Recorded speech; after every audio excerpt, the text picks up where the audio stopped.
Ciao, benvenuto nel mio canale.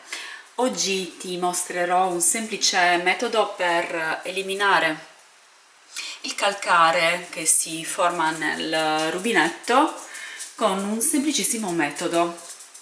Spruzziamo della carta da cucina con aceto puro.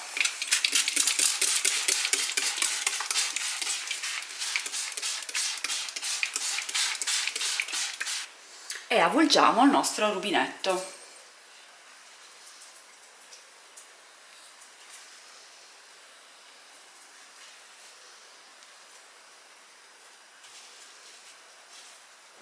Soprattutto nelle zone dove si crea il calcare.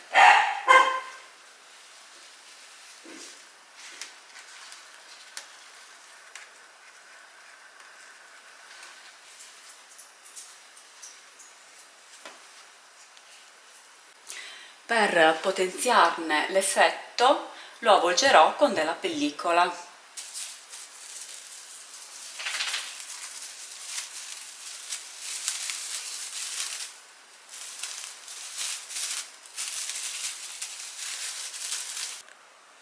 In questo modo l'aceto non si asciugherà subito, ma protetto dalla pellicola agirà per più tempo sull'acciaio, eliminando tutte le macchie di calcare.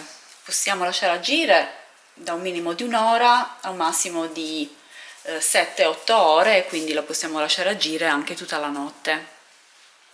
Bene, ora ti mostro il risultato.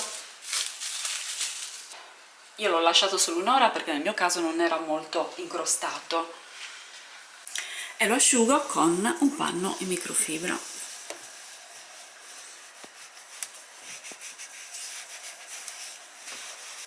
Come potete vedere, il risultato è molto soddisfacente. Ora invece ti mostrerò come eliminare le macchie dal lavello e renderlo lucido e brillante come appena acquistato.